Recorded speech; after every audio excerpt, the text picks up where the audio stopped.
దురదృష్టం ఏంటంటే దున్నపోత మీద నీళ్లు పడ్డట్టుగా ఈరోజు ప్రభుత్వం వ్యవహరిస్తున్నటువంటి ఒక తీరును మనం ముమ్మాటికి ఈ వేదిక నుండి తప్పనిసరిగా ఖండించవలసిన అవసరం ఉంది.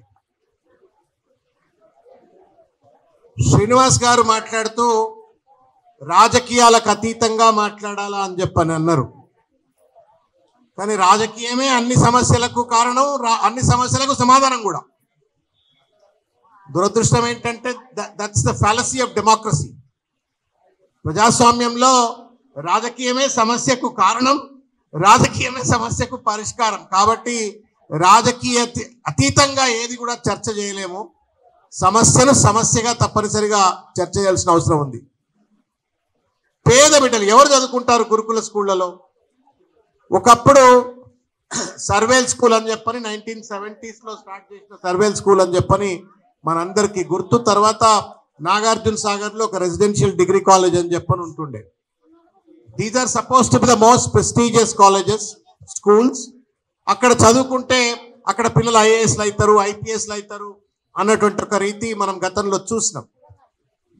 థ్యాంక్స్ టు కేసీఆర్ గారు, ఎవరు ఇష్టపడ్డా ఒప్పుకున్నా ఒప్పుకోకపోయినా వాస్తవం ఏంటి అంటే కేసీఆర్ గారి నేతృత్వంలో పెట్టబడ్డటువంటి సంస్థాపించబడ్డటువంటి దాదాపు 1000కి పైగా ఉన్నటువంటి ఒక గురుకుల స్కూళ్ళ విద్యార్థులు ఆనాటి సర్వేల్ స్కూల్స్, ఆనాటి నాగార్జున సాగర్ రెసిడెన్షియల్ కాలేజీ విద్యార్థులతో పోటీ పడేటువంటి ఒక రీతిలో అమెరికా విశ్వవిద్యాలయాలకు వెళ్ళి చదువుకున్నారు, ఐఏఎస్లు అయినారు, ఐపీఎస్లు అయినారు, మౌంట్ ఎవరెస్ట్ ఎక్కినారు. ఒక చరిత్ర సృష్టించి పేదింటి బిడ్డలమైనప్పటికీ కూడా పెద్ద పేరు తెచ్చుకోవడంలో మేము చిన్నవాళ్ళం కాదు అని చెప్పని ఈ గురుకుల విద్యార్థులు ఒక చరిత్ర సృష్టించిన ఒక విషయాన్ని ఈ సందర్భంగా మనం గుర్తు చేసుకోవాలి.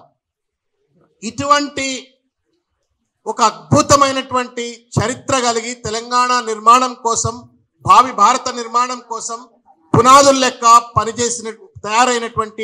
తయారు చేసినటువంటి యొక్క విద్యా సంస్థలు ఇవాళ ఎందుకు ఇంత దిగజారిపోతా ఉన్నాయని చెప్పని లోతుగా ఇవాళ విశ్లేషించుకోవాల్సిన అవసరం ఉంది. కళ్ళల్లో నీళ్ళు వస్తూ ఉన్నాయి. 1000 మంది, దాదాపు 100 మంది పిల్లలు చనిపోయినారు. 900 పైచిలకు ఫుడ్ పాయిజనింగ్ ఇన్సిడెంట్స్, పాము కాటు, ఎలుకల దాడి, కల్తీ ఆహారం, పురుగులు కరవటం, తర్వాత విద్యుత్ షాక్. ఇట్లా ఈ రకంగా మనం ఏమైనా అడవుల్లో స్కూళ్ళు ఉన్నాయా, లేకపోతే అనాగరికమైనటువంటి ఒక ప్రాంతాల్లో స్కూళ్ళు ఉన్నాయా? నగర నడిబొడ్డుల్లో, పట్టణ నడిబొడ్డుల్లో ఈ స్కూళ్ళు అన్నీ కూడా ఉన్నాయి. అయినప్పటికీ కూడా తేళ్లు ఎందుకు వస్తున్నాయి, పాములు ఎందుకు వస్తున్నాయి, కల్తీ ఆహారం ఎందుకు వస్తుంది అంటే చిత్తశుద్ధి లేనటువంటి ఒక ప్రభుత్వం ఇది. ఒక ఫ్యూడల్ మనస్తత్వంతో కొనసాగుతున్నటువంటి ఒక దొరస్వామ్య ప్రభుత్వం ఇది. ఇది ముమ్మాటి రాజకీయం మాట్లాడుతుంది ఫ్యాక్ట్. ఎందుకు అంటే ఈ స్కూళ్ళలో చదివేటోళ్ళు ఎవరు? ఎస్సీలు, ఎస్టీలు, బీసీలు, మైనారిటీలు. ఈ పేద బిడ్డల భవిష్యత్తు పట్ల, పేద బిడ్డల బాగోగు పట్ల ఈ ప్రభుత్వానికి చిత్తశుద్ధి లేకపోవడం వల్లనే ఎట్లెట్లా మన స్కూళ్ళలోకి పాములు వస్తాయి, అట్లెట్లా తేళ్లు వస్తాయి. ఏ రకంగా మీ ఇంట్లో కల్తీ కాదే, మరెందుకు స్కూళ్ళలో కల్తీ అవుతుంది? ఒకసారి కల్తీ అయితే మళ్ళా రిపీటెడ్ కల్తీలు ఎందుకు అవుతుంది? ఇంతకుముందు నితిన్ బాధతోటి అన్నకి ముచ్చట చెప్పని చెప్పిండు.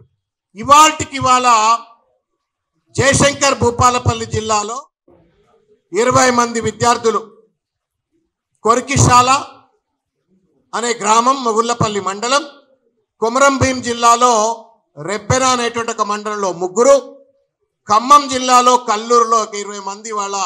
మనం ఇవాళ ఇక్కడ కూర్చొని ఈ సమస్య పట్ల చర్చ చేస్తున్నటువంటి ఒక సందర్భంలో ఇంతమంది పిల్లలు కలుషితాహారానికి గురైనరు. సిగ్గుండాలి రేవంత్ రెడ్డి గారికి as an education minister and also as a chief minister. నేను ఇవాళ ఎక్కడో మార్నింగ్ నేను టీవీలో చూస్తా ఉన్నా. శేఖర్ గారు అని ఒక పెద్ద జర్నలిస్ట్, సీనియర్ జర్నలిస్ట్, మీరు కూడా చూడాలా. కామెడీ అంతా వినాలి మీరు. 1:35 నిమిషాలు ఉంది. అది ఏ కామెడీ షోకి తక్కువ లేదు, అది మొత్తం వినాలా. ఆ మొత్తం 1:35 నిమిషాల రేవంత్ రెడ్డి గారి స్పీచ్ ను you related with the Gurukul issues, rising Telangana అట, విజన్ 40-47 సిగ్గులేదు, కల్తీ ఆహారాన్ని అరికట్టలేని ఒక పరిస్థితి. కల్తీ ఆహారాన్ని గురుకుల స్కూళ్ళలో అరికట్టలేని పరిస్థితి. ఒకడు చనిపోయిండు, ఇద్దరు చనిపోయిండు అంటే అర్థం ఉంది. 100 మంది పిల్లలు ఎట్లా చనిపోతారు? 1000 ఇన్సిడెంట్లు కల్తీ ఆహారం ఇన్సిడెంట్ ఎట్లా జరుగుతాయి? సిగ్గుందా, ఎగ్గుందా? ఇది ప్రభుత్వమా, మానవత్వం ఉందా, లేకపోతే దున్నపోతు మీద నీళ్లు పడ్డట్టు వ్యవహరిస్తుందా అని చెప్పని వాళ్ళ ఈ ప్రభుత్వాన్ని నిలదీయాల్సిన అవసరం ఉంది. ఎన్నెన్ని మాయమాటలు చెప్పిండ్రు. మేము అధికారంలోకి వచ్చినట్టయితే గురుకుల స్కూల్ ఇట్లున్నాయి అట్లున్నాయి మేము బాగు చేస్తామంటే ఇవాళ అధోగతికి పాలు చేసి ఇవాళ దేశానికి తలమానికం. ఇన్ని గురుకుల స్కూల్స్, ఇన్ని లక్షల మంది పేద విద్యార్థులు చదువుకునేటువంటి ఒక చరిత్ర భారతదేశంలో ఏ రాష్ట్రంలో లేదు. But that has been created by KCR గారు. క్రియేట్ చేసినట్టుగా దాన్ని కాపాడాల్సింది పోయి దాన్ని పూర్తిగా కూడా అధోగతి పాలు చేసి ఏం మాట్లాడిండు? నేను బడ్జెట్లో పెంపుదల చేస్తాను. మీరు ఒక్కసారి last 3-4 years of the budgets కనుక మీరు ఎవాల్యుయేట్ చూసినట్టయితే national average, cumulative national average of all the states in the country is 14% of the budget. Annual బడ్జెట్లో 14% విద్యకు కేటాయిస్తే తెలంగాణ రాష్ట్రంలో ఈ పెద్ద మొగాయన వచ్చిన తర్వాత, ఈ పెద్ద మనిషి వచ్చిన తర్వాత అది 7, 8, 9, 7, 8, 9.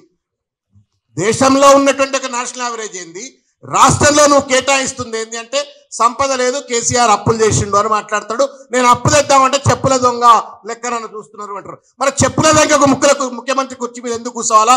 మా కర్మగాలి చెప్పుల దొంగ లాంటి ముఖ్యమంత్రి వస్తే మా పిల్లలకి వాళ్ళ తిండి కూడా కల్తీ తిండి తినాల్సిన పరిస్థితి ఎందుకు వస్తుందని చెప్పని ఇవాళ నిలదీయాల్సిన దుర్మార్గమైన పరిస్థితి. ఇవాళ drop out ratio is very high now, పెరిగిపోయింది. లాస్ట్ 2 yearsలో ఈ గురుకుల విద్యా సంస్థల నుండి డ్రాప్ అవుట్ రేషియో పెరిగిపోయింది.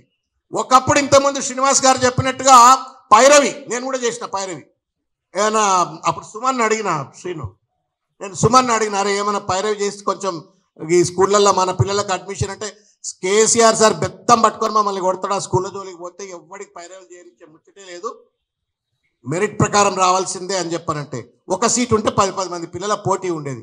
ఇవాళ there is a deficiency in the admission ratio. 100% admission నిండట్లేవు ఇవాళ. ఎందుకు ఇట్లా? డ్రాప్ అవుట్ ఎట్లా పెరుగుతుంది? అడ్మిషన్ రేషియో ఎట్లా తగ్గుతుంది? మానిటరింగ్ మెకానిజం మొత్తం సర్వనాశనం అయిపోయింది. నేను ఇప్పుడు ఒక కొలీగ్తో మాట్లాడుతాను. పాత చదువుకున్న ఒక విద్యార్థి, నా కొలీగ్ ఉండే, ఒక గురుకుల స్కూల్లో పనిచేస్తున్నాడు, సీనియర్ లెక్చరర్గా టీచర్గా పనిచేస్తుంటే మాట్లాడుతున్నాడు. ఏందన్నా కథ అంటే పిచ్చి అవినీతి జరుగుతూ ఉందన్న. పిల్లలకు గుడ్లు పెడతామని దొంగ లెక్కలు రాస్తారు. చాలామంది ఆడపిల్లలు ఇవాళ రేపు కొంచెం మేము ఒబేస్ అవుతామనో లేకపోతే ఇంకేదో హెల్త్ సమస్యలు ఉంటాయని కొంతమంది గుడ్లు తినరు, కొంతమంది మాంసం తినరు, కొంతమంది కోడి కూర తినరు. తినని లెక్కలన్నీ కూడా రాసి పడేసి తినేస్తూ ఉన్నారు. రాత్రి తెల్లారుజామున 2 గంటలకు 3 గంటలకు దొంగచాటుగా ఆయిల్ ప్యాకెట్లన్నీ ఎత్తుకపోతారు.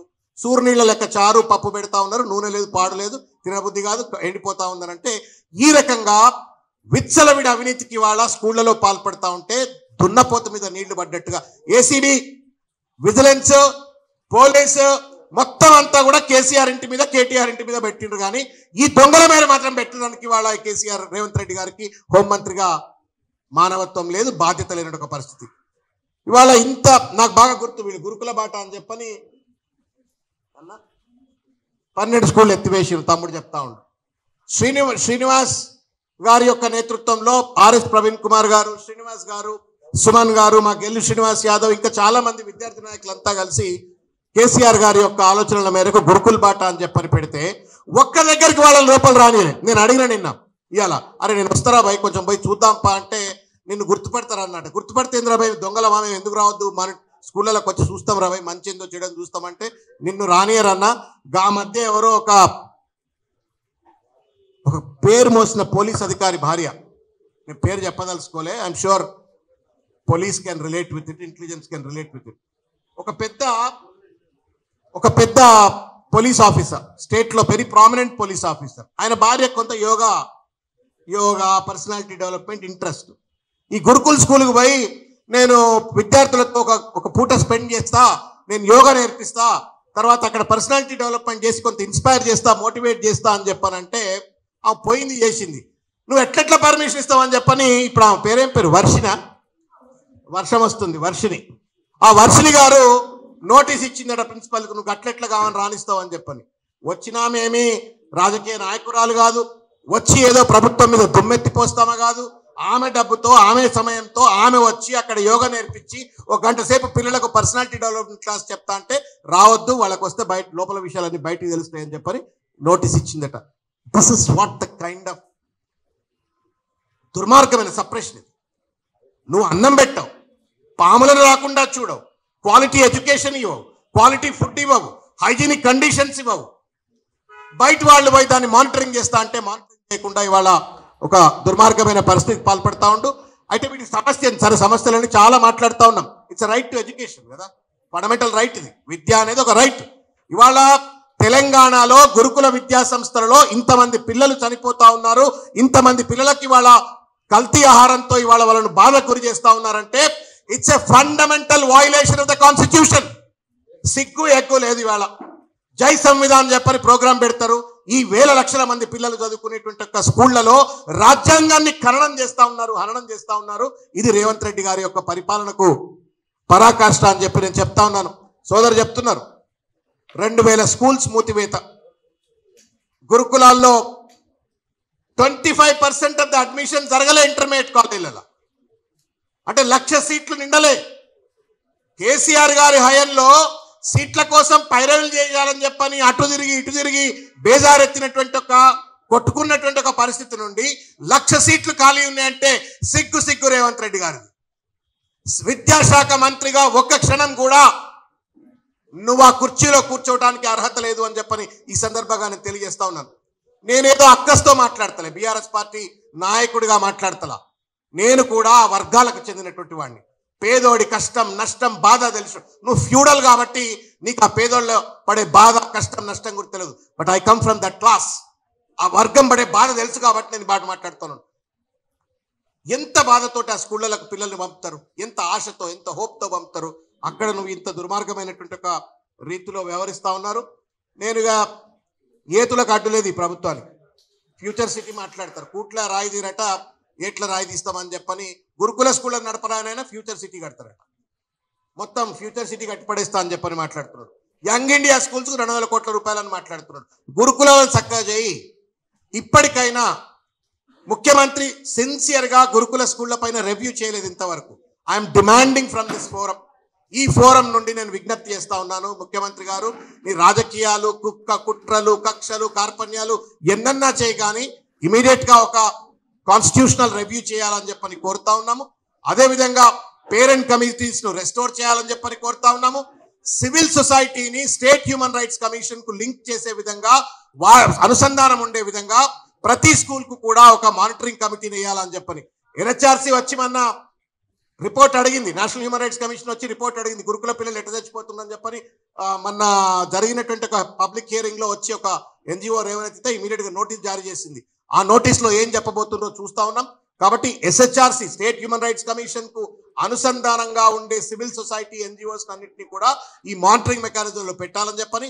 కిచెన్లలో సీసీటీవీలు పెట్టి రిపేర్లు అన్న పెట్టిందట, కొన్ని చోట్ల పెట్టిందట, పెట్టిన రిపేర్ లేవు, మొత్తం ఆగమైపోయినాయి అని చెప్పని అంటున్నారు.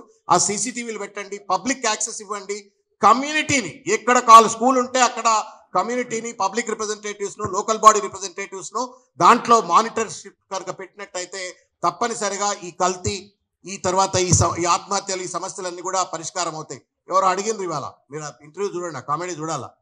ఆ కామెడీలో ఎవరో పాపం ఒక ఆమె లేసి ఇట్లా పిల్లలు చనిపోతుందట కదా, 50 మంది చనిపోయిందట కదా అంటే, నేను ఐఎమ్ గోయింగ్ టు అపాయింట్, నేను మానసిక శాస్త్రవేత్తలను అపాయింట్ చేస్తాడు. అప్ప సంతోషం రాబాయ్, బుద్ధి వచ్చింది పెడతాడు అనుకున్నాను.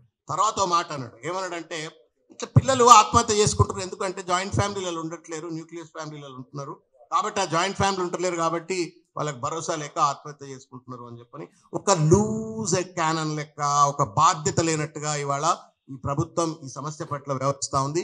కాబట్టి నేను చేతులెత్తి నమస్కారం చేసి ఈ ప్రభుత్వానికి, వద్దన్నా కాదన్నా నిన్ను మేము వదిలించుకోలేము. 3 ఏళ్ళు నువ్వే ముఖ్యమంత్రివి కాబట్టి ఈ 3 ఏళ్ళు దయచేసి మా పిల్లల పాలిటీ శాపంగా మారకు, రాచి రంపాన పెట్టకు, మాకు నిధులు కేటాయించు, మాకు మానిటరింగ్ మెకానిజం క్రియేట్ చేయి, మా విద్యార్థుల జీవితాలు కాపాడే విధంగా భవిష్యత్ ప్రణాళిక చేపట్టాలని శ్రీను అన్నట్టుగా, గోసుల శ్రీను అన్నట్టుగా తప్పనిసరిగా రానున్నటువంటి ఒక రోజుల్లో కౌన్సిల్లో కానివ్వండి, అసెంబ్లీలో కానివ్వండి, బీఆర్ఎస్ పార్టీ గురుకుల విద్యార్థుల సమస్య లక్షల మంది విద్యార్థులు వాళ్ళ కుటుంబ సభ్యుల తరపున తప్పనిసరిగా ప్రభుత్వాన్ని నిలదీస్తాం. నిర్దిష్టమైనటువంటి ఒక ప్రణాళికను రూపుదిద్దించి వాళ్ళకు అండగా ఉండే విధంగా పోరాడతాం. ధన్యవాదాలు. Thank you.